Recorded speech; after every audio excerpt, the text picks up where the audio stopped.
And in regards to investigating the core issues, and this is a set of metrics, by the way, I always recommend to everyone.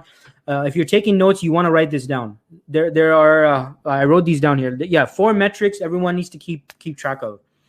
Metric number 1 is number of jobs you applied to, right? Number of jobs, number of applications you submitted, and all that stuff. Could be direct, could be staffing agency, could be through your personal contacts, whatever. How many applications have you put out? That's metric number 1 you need to keep track of. Metric number 2, how many responses have you received in response to these applications you have submitted? That's metric number 2. Metric number 3, number of interviews, that initial phone call, right? After you get that initial phone call, and number 2, that's the second metric. How many of those initial phone calls have converted into interviews being scheduled, right? And then going on from there, first interviews, and then second interviews, third interviews, fourth interviews, final interviews, whatever. Keep track of those. That's the third metric you need to keep track of.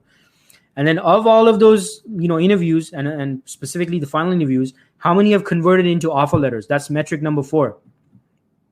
Keeping track of these 4 metrics, folks, you're going to see exactly where in your job search you're experiencing some kind of a block or a barrier, or some place where you have to investigate further and figure out what you need to do to make adjustments, because there's clearly a block. For example, let's say I send out 100 applications or 100 submissions of my resume, or 100.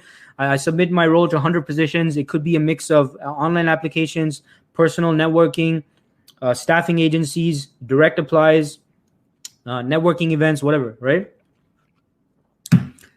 Let's say I send out 100 applications, right?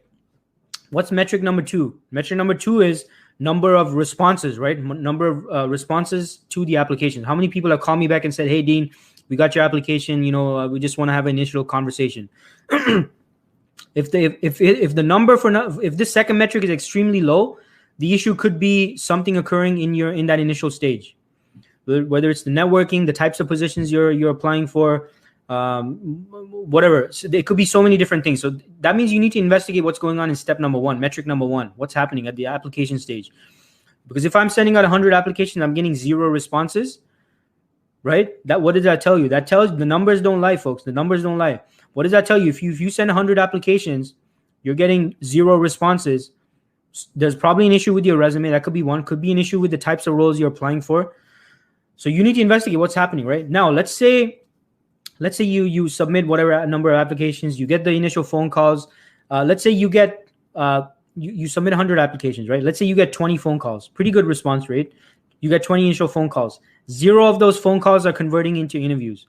What does that tell you? That means something's happening in metric number 2 on the initial phone call that's preventing it from converting into number 3, right? The initial interviews. That means you're doing something on the phone call, the initial phone call screening, that's resulting in 0 conversions into interviews, right? And so on and so forth, folks.